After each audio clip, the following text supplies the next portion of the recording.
இன்றைக்கு நான் இந்த மேடையிலே தோன்றுவது இந்த இயக்கத்திலே முதல் முறை. அந்த முதல் முறை இந்த இயக்கத்திலே மேடையிலே தோன்றுவது கூட போராட்டத்தோடு தான். இங்கே குறிப்பிட்டு சொன்னார்கள், 4 முறை இந்த தெற்கு பகுதி கழகத்தினுடைய கூட்டத்தை தொடங்க வேண்டும் என்று ஒவ்வொரு முறையும் காலை 11 மணிக்கு நிகழ்ச்சி என்று சொன்னால் இங்கே ஒரு சட்டமன்ற உறுப்பினர் உதயமாயிருக்கிறார். காலை 10 மணிக்கு அவர் தெற்கு பகுதி கழகத்தை கூட்டுவதற்கு அவர் பகுதி கழக செயலாளராக. இந்த முறை காலை 10 மணிக்கு நிகழ்ச்சி என்று சொன்னேன், 8:30 நிமிடத்திற்கே நிகழ்ச்சியை கூட்டியிருக்கிறார்கள். அந்த கூட்டத்திற்கு செல்லாமல் இந்த கூட்டத்திற்கு வந்து இந்த இயக்கத்திற்கு பெருமை சேர்க்க வேண்டும்.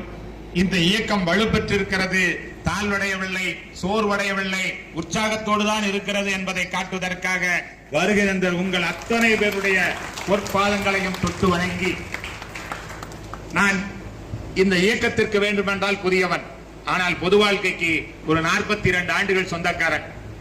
இது போன்ற சோதனைகளை நான் கடந்த காலத்தில் சந்தித்தவன். திராவிட முன்னேற்ற கழகத்தில் இருக்கும் பொழுது 1993 ஆண்டு அந்த இயக்கத்திற்கு கோபால்சாமி என்பவனால் சோதனை வந்தது. இங்க இருக்கக்கூடிய சின்னசாமி அண்ணன், மல்லியா சுப்ராயன் போன்ற மூத்த நிர்வாகிகள், NSK போன்றவர்களுக்கு தெரியும், கரூர் மாவட்டத்தில் திராவிட முன்னேற்ற கழகம் அழிந்துவிட்டது. பெரிய தலைவர்கள் KC பழனிசாமி, KV ராமசாமி, மணிராஜ் போன்றவர்கள் எல்லாம் சென்று விட்டதால் கரூர் மாவட்ட திமுக அழிந்தது என்று சொன்னார்கள். அன்றைக்கு 27 வயது நிரம்பிய இளைஞன் நான்.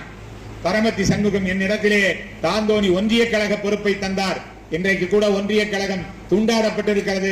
அன்றைக்கு 18 ஊராட்சிகள், 3 பேரூராட்சிகளை உள்ளடக்கியதுதான் தாந்தோணி ஒன்றிய கழகம்.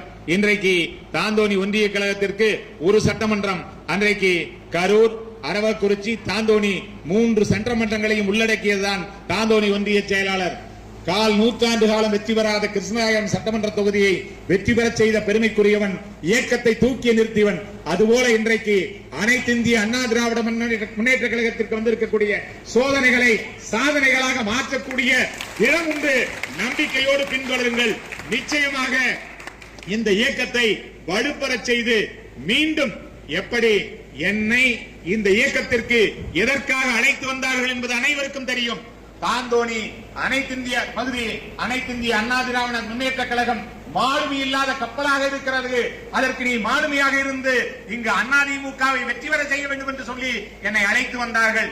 அழைத்து வந்தவர்கள் இன்றைக்கு ஏதோ ஒரு இயக்கத்தை தேடி கொள்ளையடிப்பதற்காக போய் கொண்டிருக்கிறார்கள். நான் கொள்கையோடு இருப்பவன்.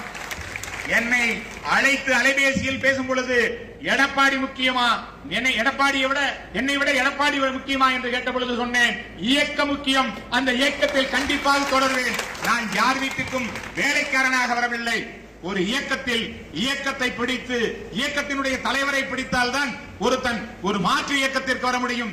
அந்த மாற்று இயக்கத்திற்கு வரும் பொழுதே நான் அதிமுக இயக்கத்தையும் அதன் தலைவர் எடப்பாடியும் ஏற்றுக்கொண்டுதான் வந்திருக்கிறேன் என்பதை மாற்றார் நினைவில் கொள்ள வேண்டும் என்று இந்த நேரத்தில் சொல்லி, இன்றைக்கு இதற்கு மாற்றாக நீங்கள் எத்தனை இயக்கங்களை வேண்டுமென்றாலும், எத்தனை கூட்டங்களை வேண்டுமென்றாலும் நடத்துங்கள்.